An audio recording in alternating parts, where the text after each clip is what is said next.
Lectura del primer libro de los Reyes. Por aquel tiempo, el profeta Elías, del pueblo de Tisbé, en Galaad, le dijo al rey Ahab: Juro por Dios, el Señor de Israel, a quien yo sirvo, que en estos años no habrá rocío ni lluvia si yo no lo mando. Luego el Señor le dijo a Elías: Vete de aquí, dirígete hacia el oriente y escóndete en el torrente de Kerit, que queda al este del Jordán. Bebe del torrente y yo les encargaré a los cuervos que te lleven de comer.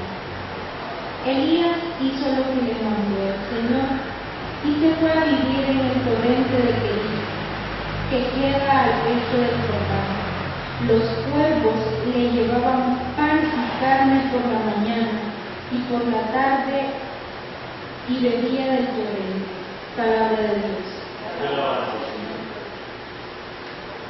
Siempre me cuidará el Señor. Siempre me cuidará el Señor. La mirada dirijo hacia la altura, de donde ha de venirme todo auxilio. El auxilio me viene del Señor, que hizo el cielo y la tierra. Siempre me cuidará el Señor. No dejará que dé un paso falso, pues es tu guardián y nunca duerme. No, jamás se dormirá o descuidará el guardián de Israel. Siempre me cuidará el Señor. El Señor te protege y te da sombra, está siempre a tu lado, ni te hará daño el sol durante el día, ni la luna de noche. Siempre me cuidará el Señor. Te guardará el Señor en los peligros, y cuidará tu vida, protegerá tus ires y venidas, ahora y para siempre. Siempre me cuidará el Señor. Aleluya.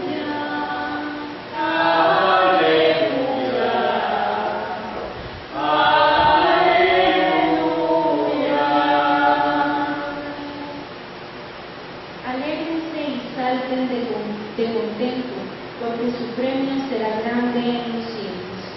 Aleluya, aleluya, aleluya.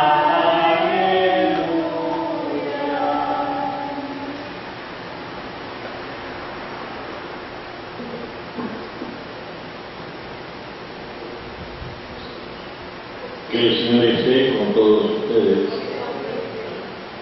Lectura del Santo Evangelio según San Mateo. En aquel tiempo, cuando Jesús vio a la muchedumbre, subió al monte y se sentó. Entonces se le acercaron sus discípulos. Enseguida comenzó a enseñarles, hablándoles así: Dichosos los pobres de espíritu, porque de ellos es el reino de los cielos. Dichosos los que lloran, porque serán consolados. Dichosos los sufridos, porque heredarán la tierra. Dichosos los que tienen hambre y sed de justicia, porque serán saciados. Dichosos los misericordiosos, porque obtendrán misericordia. Dichosos los limpios de corazón, porque verán a Dios. Dichosos los que trabajan por la paz, porque se les llamará hijos de Dios. Dichosos los perseguidos por causa de la justicia, porque de ellos es el reino de los cielos. Dichosos serán ustedes cuando los injurien, los persigan y digan cosas falsas de ustedes por causa mía. Alégrense y salten de contento, porque su premio será grande en los cielos, puesto de que de la misma manera persiguieron a los profetas que vivieron antes que ustedes. Palabra del Señor. Siéntase, por favor.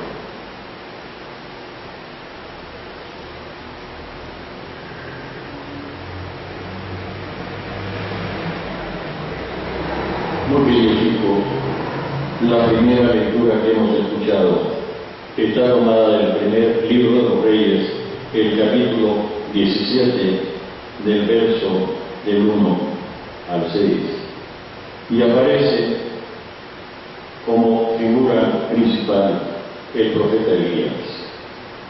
Elías entre los profetas es el que tiene, digamos así, el ranking número 1. Es el prototipo de profeta. De tal forma que el pueblo de Israel, al pasar el tiempo, espera que antes de venir el Mesías, tiene que venir Moisés, que es el prototipo del legislador, que es el que da la línea a Israel, esta parte de la Sagrada Escritura, y Elías. De estos son Moisés y Elías los que aparecen en el monte de la transfiguración del Señor, dando testimonio que efectivamente Jesucristo es el Hijo de Dios. Y este pasaje al que va a referirse es citado por Jesucristo. Resulta que hay un rey en Israel, el que pasa por ser el peor gobernante de Israel, Acab, y se porta mal. Si se porta mal, tiene que tener una jalada de orejas, una nalgadita, diríamos nosotros, de parte del Señor. Un llamarle la atención fuertemente para ver si así se corrige y cambia. Y esta llamada de atención va a ser el que no va a llover en Israel. No por un día, no por 2 días. Ahora nos preocupa el Instituto de Estudios Territoriales, que el niño se va a prolongar no sé cuántos días más. Aquí va a dejar de llover más de 3 años.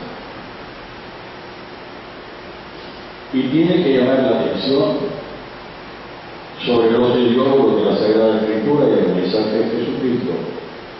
Esta afirmación de Elías: juro por Dios el Señor a quien yo sirvo, que no volverá a caer ni una sola gota ni rocío de Israel hasta que yo lo mande. No el Señor, sino el profeta.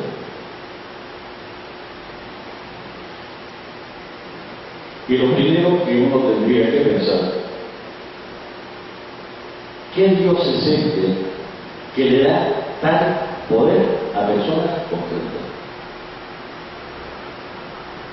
Digo, frente a las ideologías y que Dios nos trata a todos igual y que todo, aquí le da un poder especialísimo al profeta, incluso para decidir de su palabra, no la de Dios, sino la del profeta, si bebe o no bebe.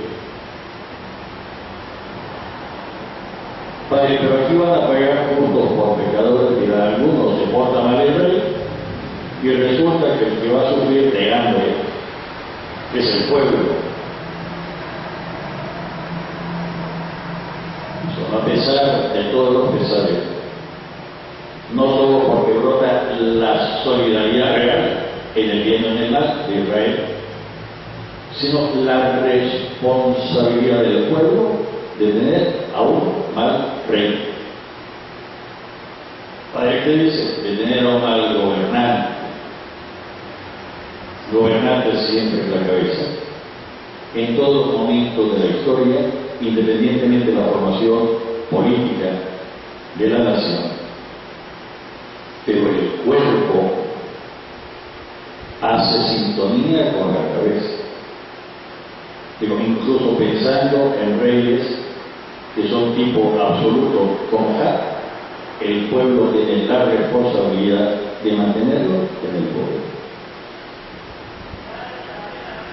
de no hacerlo cambiar. No hablamos de violencia en mucho menos. De hecho, no llueve en Israel. No va a llover.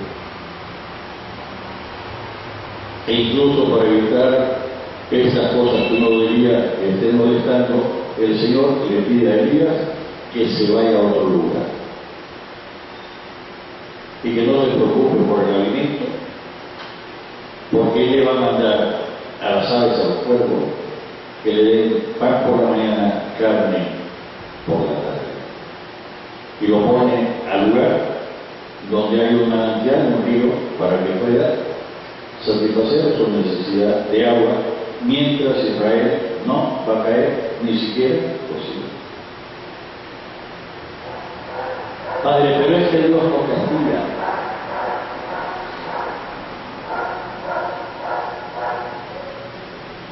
¿Quién les ha pervertido la conciencia?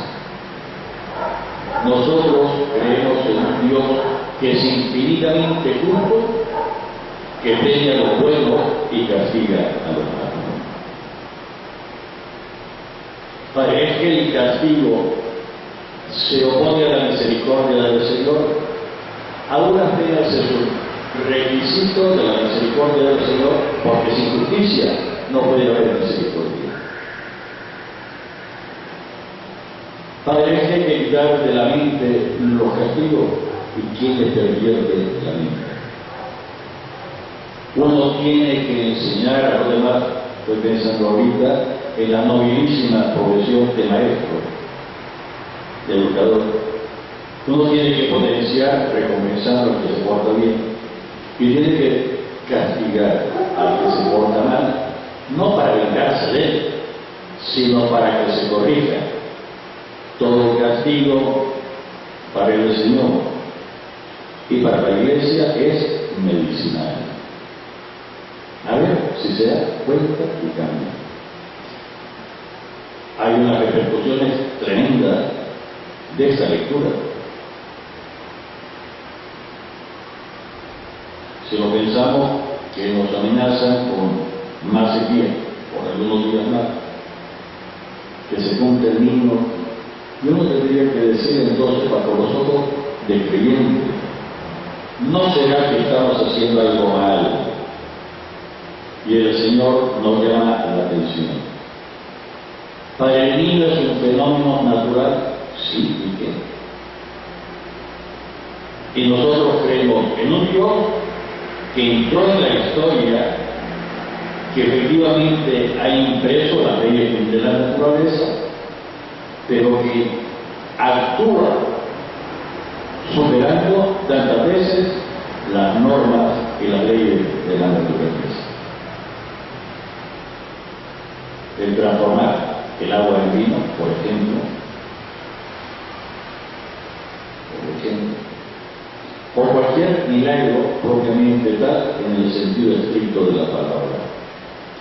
Superar la norma de la naturaleza con una intervención especial de Dios que va mediada por una persona concreta.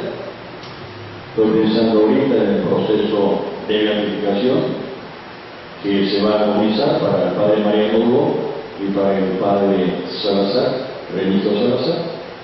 Le tendremos que pedir al Señor que haga un milagro a través de ellos para tener la garantía de Dios que efectivamente ya está en el cielo.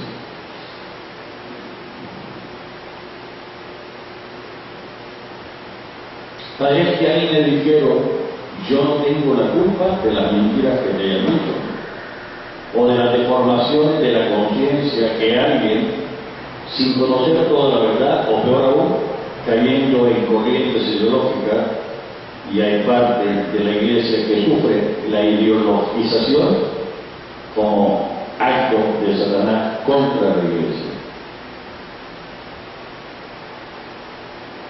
Padre, es que Dios no castiga que el derecho a semejante cosa. Es que como Dios todo perdona, sí, perdona, primero y por delante, al que pone las condiciones para que ese perdón llegue a él. Padre, qué cosa más rara dice usted, repitámoslo, incluso con palabras del Concilio de Trento, la inmensa mayoría de nosotros, excepto algunos que son más jóvenes, nos prepararon para la primera comunión según el Concilio de Trento. Examen de conciencia. Tengo que examinar mi historia, examen de conciencia, dolor de los pecados, saber que hice mal, por mi culpa, por mi grandísima culpa. Propósito de la enmienda, que tiene dos corrientes: arreglar el mal que hice, indispensable, y proponerme que a partir de ese momento no volver a cometer el acto malo, ni de pensamiento, ni de palabra, ni de acción, o la omisión, no hacer el bien que estoy obligado a hacer. Propósito de la enmienda: decirle todos los pecados al confesor, cumplir la penitencia. Entonces este perdón, esta salvación, esta redención de Dios en la persona de Jesucristo, ni aprovecho. Si no, no. Para que Dios todo lo perdona y por eso no puede existir el infierno.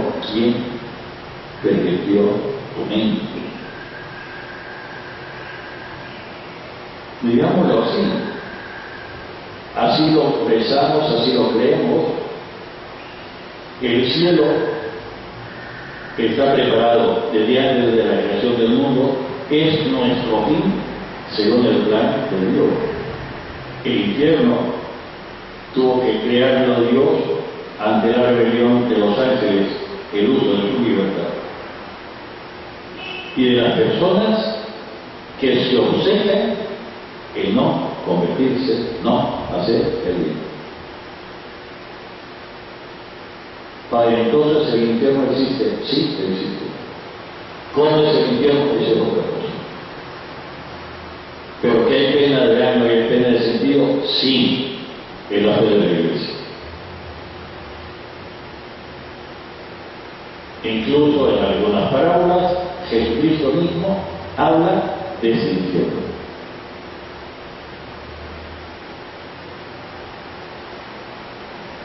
Cierto que las ideologías, cierto que la perversión de la doctrina, la infección, en algunas personas ha hecho estrago.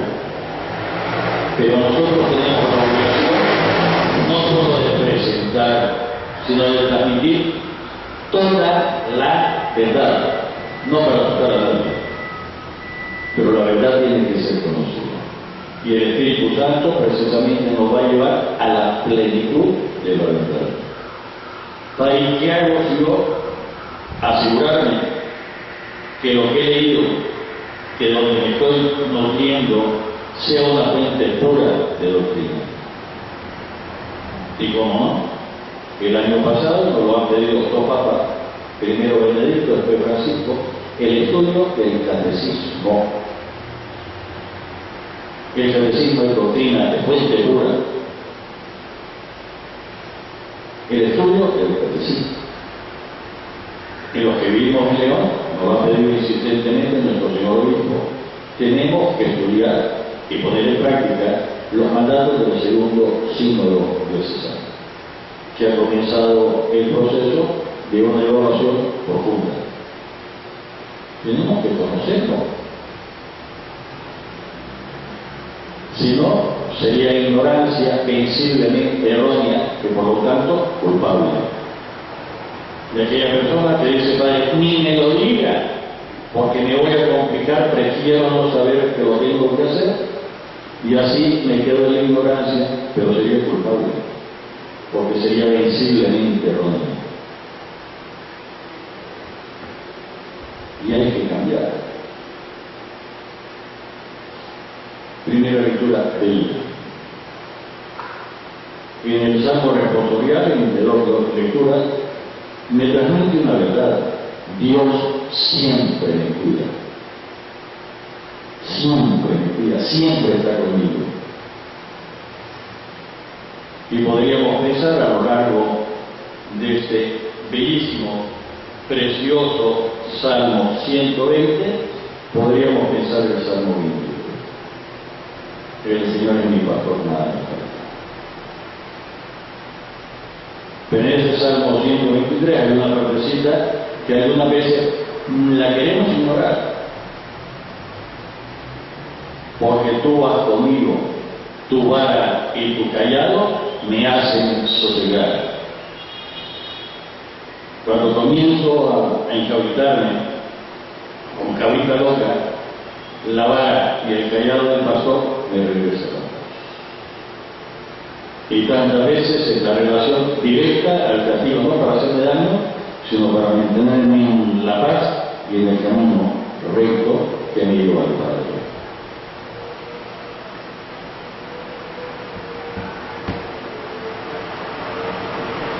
Evangelio de Mateo, que la nueva morada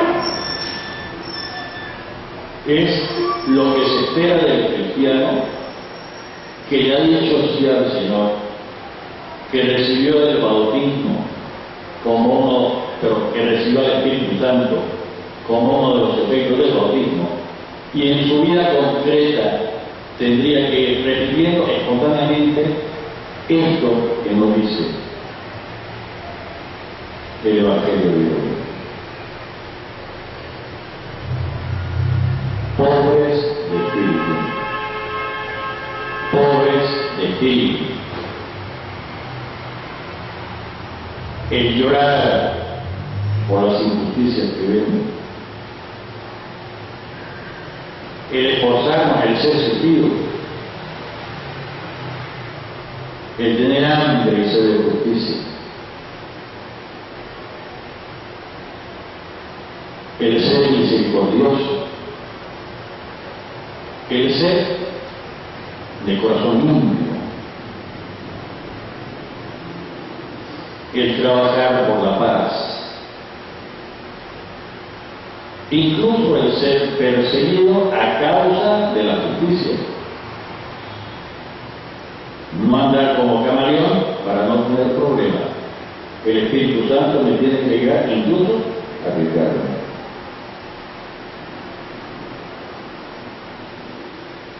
Y cuando el mundo me rechace por la fidelidad a la verdad, por la coherencia a la fe que digo tener, entonces cuando me injurien, me persigan y digan cosas falsas de mí por causa de Jesucristo, y en todo esto tendré que ser dichoso. ¿Por qué? Porque la recompensa en el cielo va a ser grande. Y el Señor da esta misma causa, porque así trataron a los profetas que estuvieron antes que nosotros, y los profetas, lo sabemos, eran personas llenas del Espíritu Santo y hablaban en nombre de Dios. Y el profetismo, lo sabemos, hay una dimensión de denunciar lo que está malo, denunciar lo que está malo, y hay que hacerlo. Pero el profetismo no se queda en la denuncia, necesariamente pasa en hacerme agente en trabajar por arreglar aquello que en nombre del Señor he dicho que está mal. Es la construcción del reino. Que en un sinónimo, la construcción de la iglesia. Padre, pero yo ya lo hago.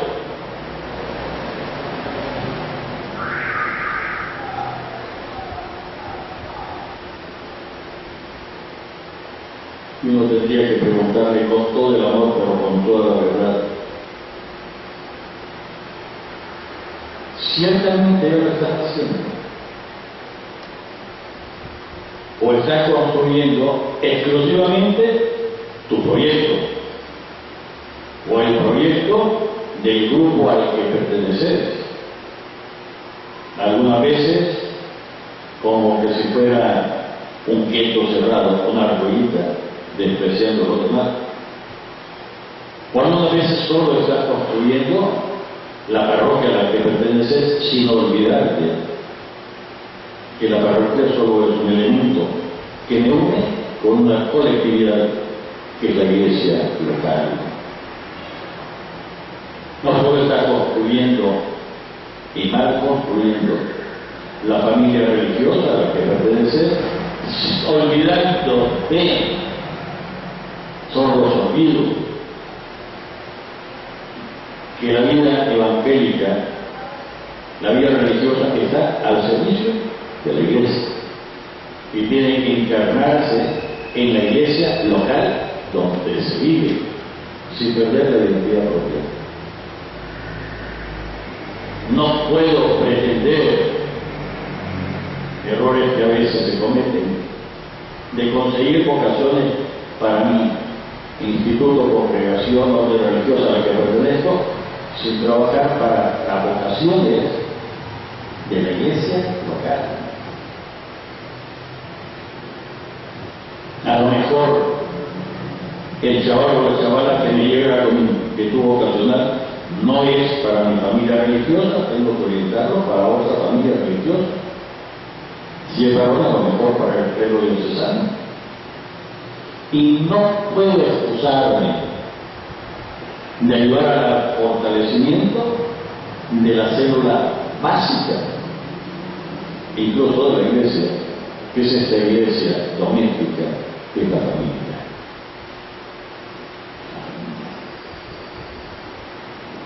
¿Y cuántas veces tendré que centrar con todo el amor, pero con toda la claridad, que todos los grupos, todos los movimientos, todo lo que existe es intermedio entre la familia y la parroquia? Hay que vivir la parroquia. Hay que vivir la parroquia para poder vivir la diócesis, que es la iglesia local. Y no puedo pretender vivir la iglesia universal si no vivo la iglesia local, y esta es la enseñanza del Concilio Vaticano II. Y esto supone un querer efectivamente al que está más cerca de mí. ¿Y quién es mi prójimo? El que comparte conmigo esta iglesia local, que para nosotros es la diócesis de León. Y si a alguno se le olvida, se le pasa, la diócesis de León en la actualidad está conformada por todo el departamento de León, todo el departamento de Chinandega y el municipio de San Nicolás del departamento de Zulia. Pasado pues el domingo de Pentecostés, la iglesia me presenta esta realidad, y frente a las mentiras y las falsedades de la historia, San Efraín murió en el año 373, hace casi 1800 años, y San Efraín dirigía una escuela de teología. No era la única. No es cierto que la iglesia se haya formado después de Constantino, no es cierto. Incluso se esfuerza la iglesia temprana en estudiar profundamente al Señor, dándole especialísima importancia a la teología. Pensar, entre otras, la escuela de Alejandría. Y cuando nos traicione nuestra imaginación, decir dos cosas. El primer idioma oficial de la iglesia fue el griego. Por eso se traduce la Biblia al latín, que es el idioma de la gente no culta, la vulgata. La gente culta hablaba griego. Y para que no nos siga traicionando la imaginación, la iglesia fuerte en los primeros siglos fue el norte de África. ¿Alguien está diciendo? Pues sí, con todas las palabras. Entre ellos, San Efraín. San Efraín era presbítero, era diácono. Vivía su vocación de diácono. Dirigió una escuela teológica y su enseñanza, porque se cedió al Espíritu Santo, le constituye doctor de la Iglesia. En todo el trayecto de los 2000 y pico de años de existencia de la Iglesia, solo hay 33 entre varones y mujeres, doctores de la Iglesia. Pero no es lo mismo, porque es lo que decía un santo, no. Si es doctor de la Iglesia, la doctrina es especialmente uno. Invitaciones, no seamos haraganes, no seamos perezosos, incluso las cosas del Señor no seamos perezosos. Rasquemos un poquito, no es que nos matemos, nos rasquemos, vean. Si no nos vamos a dejar llevar por la propaganda algunas veces perversa o la ideologización de la realidad de la Iglesia, que solo hace que la parte de la verdad y más bien me deje dirigir, hay que decirlo, engañadamente por el diablo, cuando quien tengo que seguir es a Jesucristo. La invitación para ustedes, la invitación para mí, en el nombre del Padre, del Hijo y del Espíritu Santo. Amén.